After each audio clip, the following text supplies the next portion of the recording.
जय श्री महादेव पौराणिक कथा धारा में आपका स्वागत है। ब्रह्म पुराण की इस दिव्य श्रृंखला में अब हम पहुंच चुके हैं भाग 4 में। आज हम सुनेंगे शिवजी के 11 रुद्र रूप कैसे प्रकट हुए, क्यों उनका जन्म सृष्टि के संतुलन के लिए आवश्यक था। यह कथा अत्यंत अद्भुत और ज्ञान से भरी है। सृष्टि का विस्तार बढ़ रहा था। देव, दानव, ऋषि, प्रजापति सब प्रसन्न हो चुके थे, परंतु एक बड़ी समस्या खड़ी थी। बुराई तेजी से बढ़ रही थी। दानव जगत अत्यधिक शक्तिशाली होने लगा था। ब्रह्मा जी चिंतित हुए, यदि सृष्टि में केवल निर्माण हो और निवास ना हो तो संतुलन कैसे रहेगा। सृष्टि को चलाने के लिए, पालन के लिए विष्णु और संहार के लिए शिव, दोनों की भूमिका अनिवार्य थी। ब्रह्मा जी ने गंभीर ध्यान लगाया। उन्होंने हृदय से प्रार्थना की, हे परमात्मा, मुझे ऐसा रूप प्रदान करो जो अधर्म का नाश कर सके। अचानक दिव्य प्रकाश प्रकट हुआ और उसमें से एक अत्यंत तेजस्वी बालक का जन्म हुआ। जन्मते ही वह बालक जोर जोर से रोने लगा। उसका रोना पूरा ब्रह्मांड हिल रहा था। ब्रह्मा जी ने पूछा, बालक तुम क्यों रो रहे हो। बालक बोला, मुझे एक नाम दो, एक स्थान दो और ऐसा काम दो जिसमें मेरा क्रंदन शांत हो जाए। ब्रह्मा ने कहा, तुम्हारा नाम होगा रुद्र, जो रुदन से प्रकट हुआ। ब्रह्मा ने कहा, तुम एक नहीं अनेक रूप में सृष्टि के संतुलन को संभालोगे।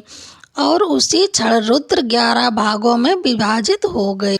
उन 11 रूपों के नाम इस प्रकार हैं: हर बहुरूप, त्रंबक, अपराजिता, शंभु, पिनाकी, सर्व, कपिल, रैवत, त्रिलोचन, एकनाथ। हर रूप की अपनी शक्ति थी, कहीं कोमल, कहीं उग्र, कहीं रक्षक, कहीं संहारक। यह 11 रुद्र सृष्टि में शिव की चेतना के 11 विशेष रूप माने गए हैं। जब रुद्र प्रकट हुए तभी एक दानव संसार में अत्याचार फैला रहा था। उसका नाम था अंधकासुर, जिसका अभिमान इतना बढ़ चुका था कि उसने देवों को भी चुनौती देती थी। रुद्र के एक उग्र रूप ने अंधकासुर को युद्ध में रोक दिया। उनकी तीसरी आंख की ज्वाला से अंधकासुर का अविनाश भस्म हो गया। यही वह क्षण था जब देवताओं ने महसूस किया कि रुद्र ही सृष्टि के रक्षक हैं। ब्रह्मा ने रुद्र को आशीर्वाद दिया, हे रुद्र, तुम जन्मों जन्मों तक सृष्टि के संतुलन को संभालोगे। जहाँ न्याय टूटेगा वहाँ तुम्हारा प्रकोप होगा और जहाँ भक्त पुकारेगा वहाँ तुम्हारी कृपा बरसेगी। रुद्र विनम्रता से बोले, मैं सृष्टि के धर्म की रक्षा करूँगा। ब्रह्म पुराण में विस्तार से बताया गया है। इन 11 रुद्रों का संबंध प्रकृति और मानव मन के अंगों से है। उदाहरण के लिए चित्रलोचन ज्ञान और विवेक, पिनाकी रक्षक और शक्ति, शंभु शांति और आनंद, हर संकट हरने वाले, त्र्यंबकम आयु और आयोग का वरदान। इसलिए महामृत्युंजय मंत्र त्र्यंबकम रुद्र की स्तुति है। रुद्रों का प्रत्येक रूप सृष्टि के लिए एक क्षेत्र को संतुलित रखता है। सृष्टि में संतुलन स्थापित करने के बाद रुद्र कैलाश पर्वत पर गए। वहां उन्होंने दीर्घ तपस्या की और वहीं बाद में महादेव का धाम बना। कैलाश में 11 रुद्र संपूर्ण ब्राह्मण की रक्षा करने लगे। कैलाश से 11 रुद्र संपूर्ण ब्रह्मांड की रक्षा करने लगे।